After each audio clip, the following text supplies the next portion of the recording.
Il a trouvé l'amour derrière les barreaux. Condamné à 7 ans pour agression sur sa petite amie de l'époque, Reginald est tombé amoureux d'une bénévole avec qui il correspondait par lettre. Ça a été immédiat. Je l'ai senti dès la première lettre et je ressens la même chose encore aujourd'hui. Après 2 ans d'une relation platonique confinée au parloir de la prison, Reginald l'a épousée. Entretenir la flamme à distance est un défi au quotidien.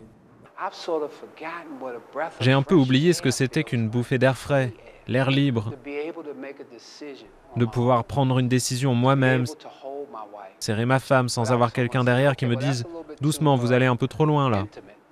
Heureusement pour Reginald, sa femme Tracy est plutôt compréhensive. Elle aussi a fait de la prison il y a 20 ans, pendant une année.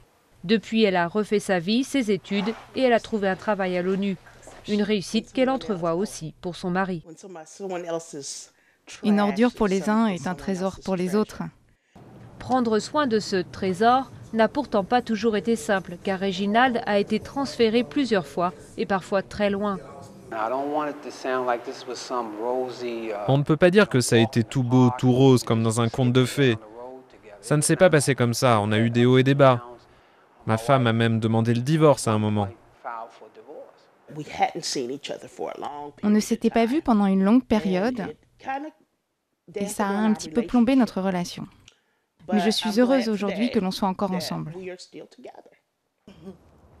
Depuis peu, Reginald est revenu à Washington, tout près de chez Tracy.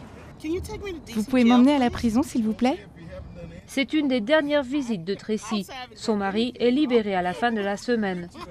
À quelques jours près, ils vont rater la Saint-Valentin. Mais Tracy a tout de même préparé une surprise à Reginald, leur première escapade en amoureux.